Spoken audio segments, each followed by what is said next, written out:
তেলের অভাবে filling station বন্ধ কিংবা সচল পাম্পে মজুদ ফুরিয়ে যাওয়ার আতঙ্ক এখন প্রতিনিয়ত ভোগাচ্ছে গ্রাহকদের।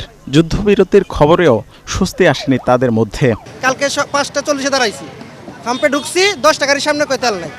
রাত্রে আবার গাড়ি রাইকে 2:30 বাজে বাসায় গেছি, বাসায় পাশেই আবার আসছি।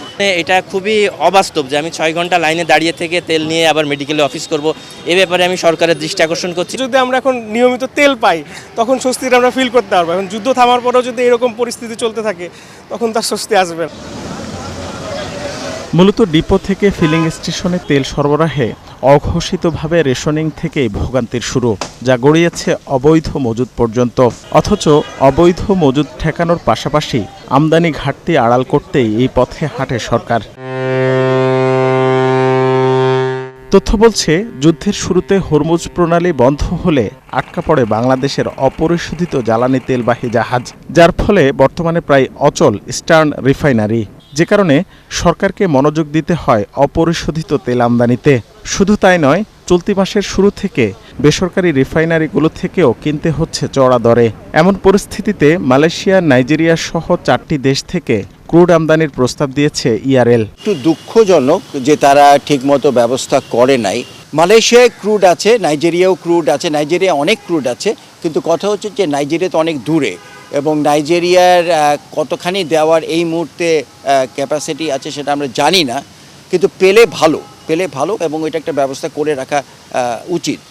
এদিকে মাসখানেক ধরে স্পট মার্কেট থেকে চড়া দামে কিনতে হচ্ছে এলএনজি, যা আর্থিকভাবে ভীষণ চাপে ফেলেছে সরকারকে। যুদ্ধবিরতির খবরেও যেখানে স্বস্তি নেই, কেননা ক্ষতিগ্রস্ত কাতার এলএনজি যুদ্ধের মধ্যেই কিছু চুক্তি বাতিলের ঘোষণা দেয়। বিশেষজ্ঞরা বলছেন, এই মুহূর্তে খোলা বাজার থেকে সরে আসার সুযোগ নেই, তবে দীর্ঘমেয়াদে নজর দিতে হবে মধ্যপ্রাচ্যের বাইরের উৎসগুলোতে। স্পট থেকে ইমিডিয়েটলি ফুললি বের হয়ে আসার সুযোগ নেই। এখন আমাদের একটা ডিপ্লোমেটিক কূটনৈতিক সম্পর্ক দরকার কাতারের সাথে। তারা যাতে আমাদের যে লং টার্মের যে বেসিসটা আছে সেটা যাতে সচল করে দ্রুত। কারণ আপনারা দেখতে পারেন লং টার্ম G2Gর যে প্রাইসটা সেটা কিন্তু আসলে কোয়াইট অ্যাট্রাকটিভ। এইদিকে আবার অস্ট্রেলিয়ায় গ্যাস প্রোডাকশন হয়, ইন্দোনেশিয়াতে হয়, মালয়েশিয়াতে হয়। তো এইসব জায়গা থেকে আমাদের চেষ্টা করা উচিত কনডেনসেটটা কিন্তু সেই অর্থে একটা খুব ভ্যালুয়েবল কিছু না, এটা অলমোস্ট একটা ফেলা জিনিসের মতো, ওয়েস্টের মতো। হ্যাঁ, এটা কিন্তু সহজে চেষ্টা করলে আনা যেতে পারে, যেহেতু আমাদের কনডেনসেট রিফাইনারি আছে। এই মুহূর্তে অকটেন ডিজেলের পাশাপাশি পেট্রোল আমদানি করে সরকারিভাবে মজুদের পরামর্শও দেন বিশেষজ্ঞরা।